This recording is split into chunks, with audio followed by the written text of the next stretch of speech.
দর্শক, তীব্র শীতে হাসপাতালগুলোতে বাড়ছে ঠান্ডাজনিত রোগী।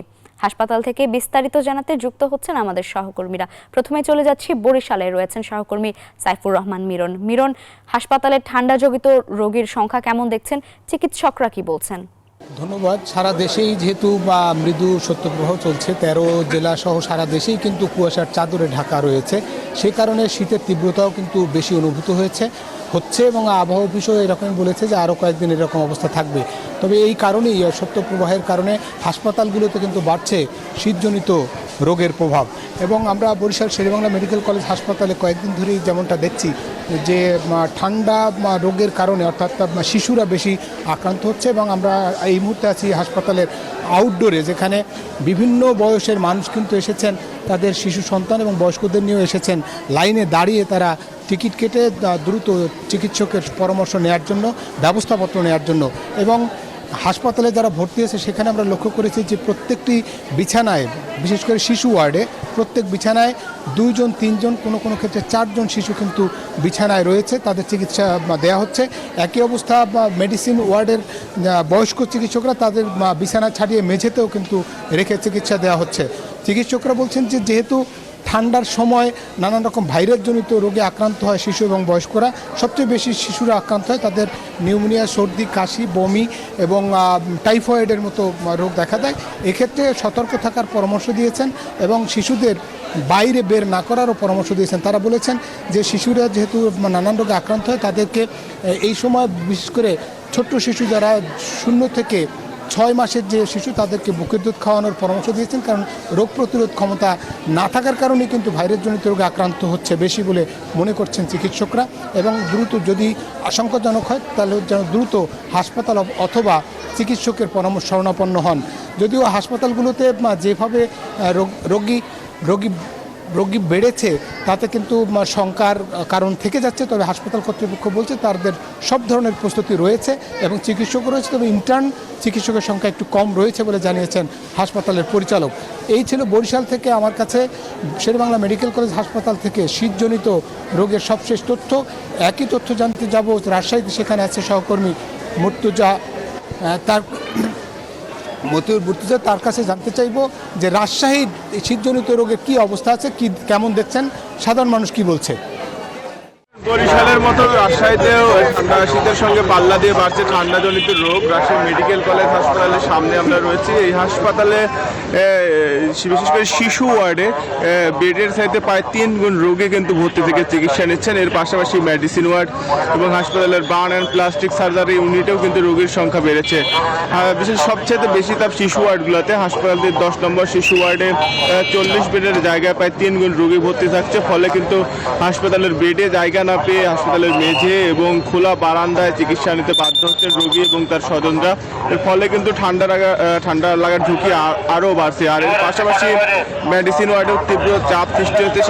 সেখানে বিশেষ করে যারা বৃদ্ধ রয়েছেন, বৃদ্ধ মানুষরা বেশি ভর্তি হচ্ছেন। হাসপাতাল কর্তৃপক্ষ বলছে প্রতিদিন 80 থেকে 140 জন রোগী কিন্তু ঠান্ডাজনিত রোগে আক্রান্ত হয়ে ভর্তি হচ্ছেন।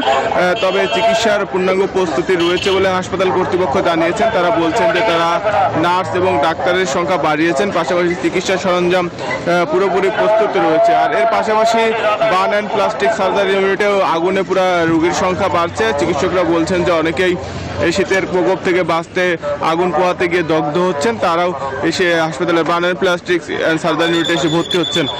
বিশেষজ্ঞ চিকিৎসকরা বলছেন শিশু এবং বৃদ্ধদের ঠান্ডার প্রকোপ থেকে নিরাপদ রাখতে হবে।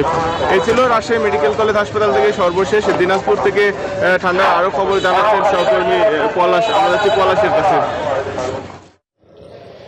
ধন্যবাদ মুর্তজা, আপনি আসলে জানাচ্ছিলেন রাজশাহীর চিত্র। আমি একটু আপনাকে জানিয়ে দিই যে দিনাজপুরেও কিন্তু একই অবস্থা রয়েছে এবং এখানে এই দিনাজপুর মেডিকেল কলেজ হাসপাতালের সামনে এই মুহূর্তে রয়েছে। এখানে কিন্তু আসলে শীতজনিত নানান রোগে কিন্তু রোগীরা কিন্তু এখানে ভর্তি হচ্ছে, বিশেষ করে সর্দি কাশি সহ আমরা যেটা নিউমোনিয়া এবং জ্বরের রোগীও কিন্তু এখানে রয়েছে। এবং বিশেষ করে আপনি জানেন যে এই সময় কিন্তু ডায়রিয়ার প্রকোপ অনেকটাই বাড়ে, বিশেষ করে শিশুদের এবং বয়স্কদের মাঝে। সেই রোগীর সংখ্যাও কিন্তু এখানে ভালোই বেড়েছে। এবং আপনাকে জানিয়ে রাখি যে বিশেষ করে আউটডোরেও কিন্তু অনেক রোগী আসছেন এবং অন্যান্য দিনের তুলনায় কিন্তু এই শীত মৌসুমে কিন্তু এইসব রোগীর সংখ্যা কিন্তু প্রায় দ্বিগুণেরও বেশি কিন্তু দেখা যাচ্ছে। এবং পাশাপাশি এই রোগ সম্পর্কে কিন্তু ডাক্তাররা বিভিন্ন পরামর্শ দিচ্ছেন এবং বিশেষ করে শিশুদেরকে শীত না লাগানোর যে পরামর্শ সেগুলো কিন্তু অনেকটাই দিচ্ছেন। এবং পাশাপাশি কিন্তু গর্ভবতী মা যারা রয়েছে তাদেরকে কিন্তু শিশুদের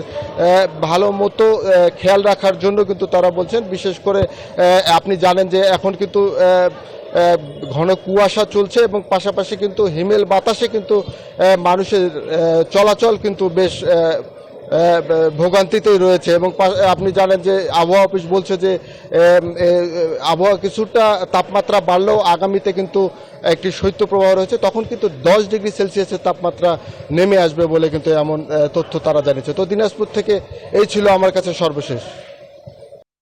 ধন্যবাদ। আমরা আছি পঞ্চগড়ে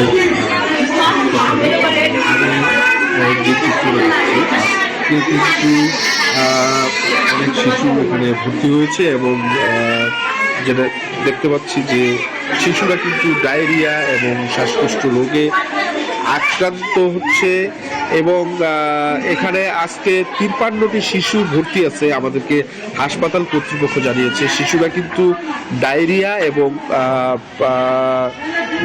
শ্বাসকষ্ট ইত্যাদি রোগে কিন্তু আক্রান্ত হচ্ছেন এবং এখানে সিট সংখ্যা অত্যন্ত কম, যার জন্য কিন্তু শিশুদেরকে বাইরেও বারান্দাতেও চিকিৎসা নিতে হচ্ছে, বারান্দায় তাদেরকে চিকিৎসা নিতে হচ্ছে। এতে কিন্তু দুর্ভোগে পড়েছে কিন্তু শিশুরা এবং শিশুদের সঙ্গে যারা এসেছেন তারাও কিন্তু শিশুরা আছেন এবং এই বারান্দাটি একদম খোলা সাদা পর্দা দিয়ে ঢেকে দেওয়া হয়েছে।